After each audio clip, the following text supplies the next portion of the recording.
네, 안녕하세요. 포텐셜 TV 황희성입니다. 안녕하세요, 김건우입니다. 안녕하세요, 유지입니다. 네, 두 번째 우리 유지 기자와 함께하는데 오늘은 좀 이런 주제를 짚어보려고 해요. 네. 외국인들이 집을 많이 샀다라는 기사가 좀 떴더라고요. 인터넷에 막 뜨고 해가지고 보니까 그런 의심이 드는 거예요. 외국인들이 집 사서 집값이 상승한 게 아닌가 이런 생각도 들고, 실제로 국내 거주하는 외국인이 지난해 11월 기준으로 210만 명이 조금 넘는다라고 하는데 정부가 이제 조금 어떤 생각인지 위기를 느꼈는지 통계를 발표를 했더라고요. 근데 네. 뭐 보유주택 수에서 중국인이 뭐 절반 넘게 갖고 있었다라고 하는 등, 아니 좀 듣고 보니까 좀 약간 기분이 안 좋더라고요. 집값 올라간 게 이분들이 다 사서 그런 게 아닌가. 네, 중국 분들이. 아니 어떻게 보세요? 어떻게 생각하세요? 근데 사실 내가 느끼는 게 뭐냐면 일단 지금 외국인들이 높아지는 추세인 건 맞아.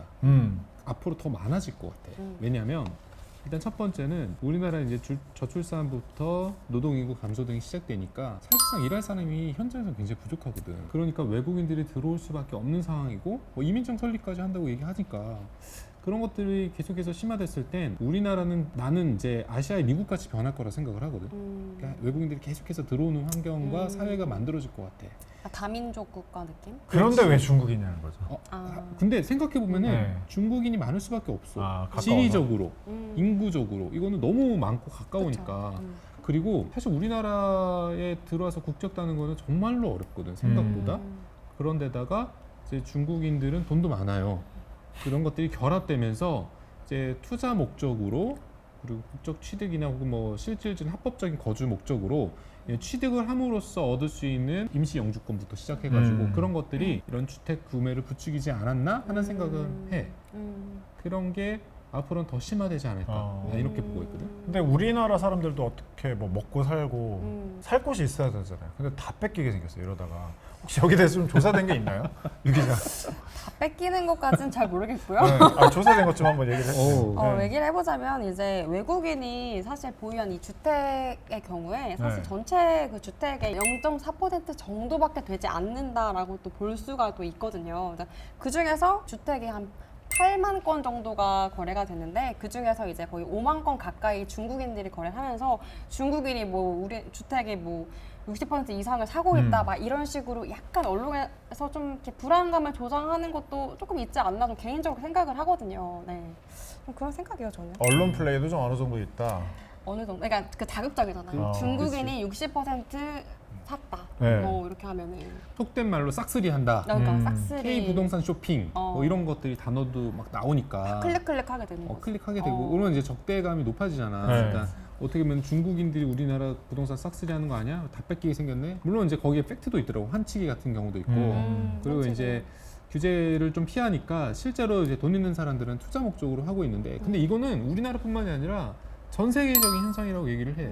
캐나다도 중국인들이 굉장히 많아요. 맞아요. 부동산 취득해가지고 올랐다. 호주도 지금 중국인들이 싹쓸이하고 있다. 상대적으로 이민자들의 그 규제가 좀 덜한 국가들은 실제로 중국 사람들이 들어가서 그렇게 많이 산다고 하더라고요. 중국인들이 기회를 엿보고 있다가 조금씩 야금야금 약간 먹는 느낌이네요. 어떻게 그쵸, 보면. 그쵸. 근데 생각해 보면은 우리나라처럼 화교들이 판을 못 치는 나라가 없어. 그 정도예요? 우리나라는 진짜 중국인들이 이제 다른 외국인처럼 경제에 차지하는 비중이라든가, 그리고 이제 경제에 참여하는 인구층이라든가 이런 게 현저히 낮은 국가 중에 하나거든. 다른 나라는 차이나타운 해봐. 그러면 의리의리하고 진짜 뭐 말레이시아 같은 경우에도 국가 경제의 절반은 화교들이 뭐 주무른다. 그쵸. 그런 얘기 말레이시아, 들었었잖아. 인도네시아, 장난 아니죠. 싱가포르 네. 이런데.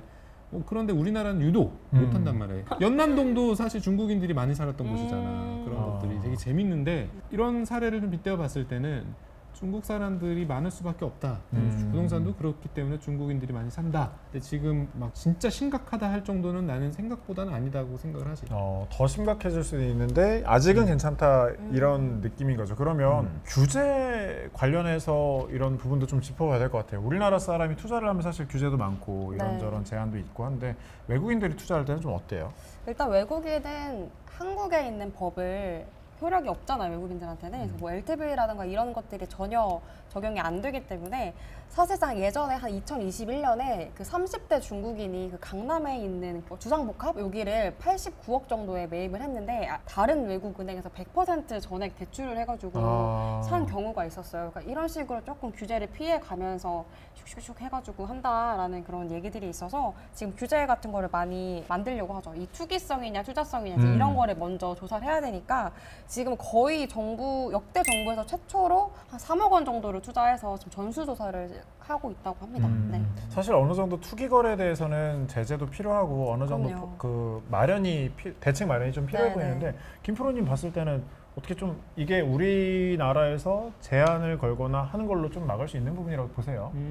물론 이제 외국인들의 그런 이제 주택 취득에 대해서 제재를 거는 것에 나는 개인적으로는 찬성인데 한편으로는 외국인들의 투자 유치가 소극적이거나 네. 아니 혹은 경제 활동에 대해서 비적극적인 상황으로 가는 것이 아닐까. 그러니까 주택을 취득하거나 토지를 투자에게 취득한다는 거는 다시 말해서 거기 살거나 아니면은 내가 직접 뭔가 사업을 하긴 한다거나 이런 활동도 있을 텐데 이게 이제 신중하게 난 접근해야 된다고 생각을 하는 사람이지. 너무 그거를 부정적으로만 바라보고 투기성으로만 보고 니네 다 안 된다 하기에는 실제 그 이제 투자를 위해서 움직이는 분들도 회사도 있을 텐데 그런 부분들까지 고려를 해야 되지 않을까. 그렇죠. 사실 어느 정도 외국 자금이 유입되는 건 필요한 것 같아요. 뭐 주식시장도 필요하죠. 사실 네. 그렇잖아요. 주식시장 그렇죠. 같은 경우도 외국인들 돈이 있어야 사실 우리 그렇죠. 시장이 도니까 그래서 그런 측면에서는 맞는 것 같은데 아까 그 말했던 것처럼 중국인이 뭐 어디를 다 먹었네, 뭐 제주 신화월드가 어떻게 됐네 이런 기사 볼 때마다 사실 마음이 좀 미어지거든요. 그치. 약간 불안하기도 하고 그래서 어느 정도 정부 규제가 필요할 것 같긴 한데 네, 어떤 네. 규제가 그러면 좀 적절할 건지 이 부분에 대해서 생각을 해봐야 될 것 같아요. 일단 나는 처음에는 투자든 투기든 아무튼 매매에 대한 부분에서 지역별 차등을 두는 것이 필요하다고 생각해요. 지역별로 차등을 둔다. 예. 예를 들자면 기사 보니까 외국인들이 가장 많이 투자하는 쪽이 서울 외에도 전라도도 있고 경상도도 있더라고요. 그런 부분들을 봤을 때는 물론 이제 서울보다 사실 높아요, 순위가. 지역 네. 지방을 투자하는 비중이 높은데 그 이유 중에 하나는 내가 볼 때는 이제 산업에 대한 조성이라든가 합작 법인이라든가 이런 것들도 있을 거라 생각을 하거든. 그러니까 그런 쪽에 이제 참여율은 높이되 인구 밀도가 높은 이제 수도권에 대한 곳이라든가 혹은 서울 내에서 일정 구역은 이제 좀 지정하는 게 좋을 것 같고 그리고 이제 보유세라든가 취득세라든가 이런 부분에서 실질적으로 한국인과의 차등을 둬야 되는 건 맞다고 생각해요. 취득 시에 지금은 이제 아파트 같은 경우는 1.1% 정도, 2주택자, 3주택자 가면 좀 높아지는데 외국인들이 이제 취득했을 경우에는 거기에 따른 취득세율을 높이거나 혹은 이제 보유세 등을 이제 둠으로써 거기에 따른 이제 유지 기간에 대한 양도세도 마찬가지고 그런 것들이 조금 더 강화돼야 되지 않을까. 그래야지 실투자 목적의 사람들만 움직일 건데 환칙이나 혹은 이제 거래 차익을 가지고 이런 부분에서 이제 투자를 목적으로 하는 사람들은 실제로 이제 양도세 부분이라든가 이런 부분들에 대해서 우리나라 사람 똑같이 적용을 받으니까 거기서 이제 좀 차별받는 느낌을 받을 것 같아요. 그래서 그렇기 때문에 나는 이제 세금적인 부분에서 이런 규제를 좀 더 강화해야 된다라고 생각을 하는 거죠. 차별받는 느낌이 안 들도록 세금 등에서 좀 규제를 둬야 된다. 유 기자님이 봤을 때는 네. 뭐 사실 뭐 이렇게 중국인들이 많이 사거나 미국인들이 사거나 어느 뭐 해외 분들이 사서 네. 넘어가진 않겠지만 넘어가진 않죠. 네, 주권은 네, 일단 그렇죠. 우리나라 넘어가진 있기 때문에 않겠지만. 넘어가진 않습니다. 아니, 네. 구매 비용이 이렇게 높은 데는 네. 좀 어떤 대책 마련이 필요하다 보지 않아요? 대책 마련 필요하죠. 네. 그러니까 저는 약간 외국의 사례를 조금 봤을 때 이미 뭐 캐나다나 뭐 싱가포르, 호주 이런 데 같은 경우에는 실제로 외국인이 구매를 할 때 이 세율을 훨씬 더 자국민보다 높게 적용해서 받고 있어요. 네. 그래서 우리나라도 지금 이런 게 굉장히 필요할 것 같고, 근데 조금 조심스러운 게 이게 외교적이나 안보적인 문제로 이게 또 번질 수가 있는 부분이 있어요. 왜냐면 어떻게 보면 좀 특정 국가에 대해서 이거를 제재하는 것처럼 보일 수가 있잖아요. 그러면 뭐 주택 같은 경우에는 중국인이 60% 정도 이거를 차지하고 있고, 특히 토지 같은 경우에는 중국인보다 미국인의 비율이 55% 정도 그러니까요. 되다 보니까 네. 특정 국가에 이게 좀 이렇게 한정돼서 뭔가 그 특정 국가를 공격하는 것처럼 보일 수 있기 때문에 굉장히 신중하게 이걸 해야 된다. 약간 전 이런 생각입니다. 싸우지 말아야 되잖아요. 근데 이제 싸우면 그런 안 돼. 거잖아. 외국인들이 지금 토지 비율, 특히 미국인들이 이제 취득하는 취득 비율이 비율. 높은 네. 게 어떻게 보면 또 이제 증여나 그러니까 그 교포들의 증여 혹은 이제 뭐 투자 이런 부분들이 좀 높거든. 근데 순수 외국인들이 구매를 하는 비율은 그렇게 높진 않더라고. 10%가 안 돼요. 검은 네. 머리 외국인이라는 거죠 다. 그러니까 웬만한 맞죠. 건머웨이. 취득하는 사람은 건머웨이일 가능성이 높다. 근데 보니까 증여나 아니면은 뭐 자산 취득이나 이런 목적으로 취득하는 부분이 한 55% 정도? 네, 55% 정도. 그 정도 되고 네. 그리고 이제 한국하고 이제 합작법인 외국 합작법인이 취득하는 비중이 한 30% 정도. 그리고 순수 외국 법인이 투자하는 비중이 뭐 10% 초반인가 중반인가. 네, 그 정도. 그러니까 이제 어떻게 보면은 실제로 투자를 목적으로 하는 비율도 꽤 높다고 생각을 하는 거거든. 그렇기 때문에 이러한 부분에서 이제 특정 국가를 겨냥하면 안 되겠지만 나는 어떤 생각이냐면 우리나라랑 수교한 국가들은 좀 어느 정도는 해주자. FDA 승인, 서로. FDA 했던 것들은 중심으로만 그렇게 투자 유치를 좀 적극적으로 할 수 있지 않을까. 그리고 전라도는 경상도 중심으로 좀 풀어주자. 그래야 대신해서 개발할 수 있게. 대신해서 개발해라. 대신해줘라. 개발하고 이제 인력들 그쪽으로 보내줘라. 그리고 지금 난 또 이런 생각이 있어. 지금 실제로 노동 환경이 굉장히 어려워지고 있거든. 중소기업 입장에서는. 그러면은 외국인들이 들어와야 돼. 들어와야죠. 일을 할 사람이 없거든. 그러니까 안산이라든가 수원인가 그쪽은 지금 사실 실거주의 목적으로 외국인들이 주택을 취득하는 비중이 높아지고 있는 건 네. 사실이야. 그런 것들을 봤을 때 그런 실수요가 필요한 것들 중심으로는 좀 규제 완화라든가 이런 것들 혜택으로 돌면서 중요한 건 우리나라 사람들이 차별받지 않는다 느껴야 돼. 그치. 그게 중요합니다. 좀, 네. 맞아요. 그게 좀 그게 더 중요하죠. 필요할 것 같고 결과적으로는 부동산 가격은 상승하지 않을까 생각을 하지.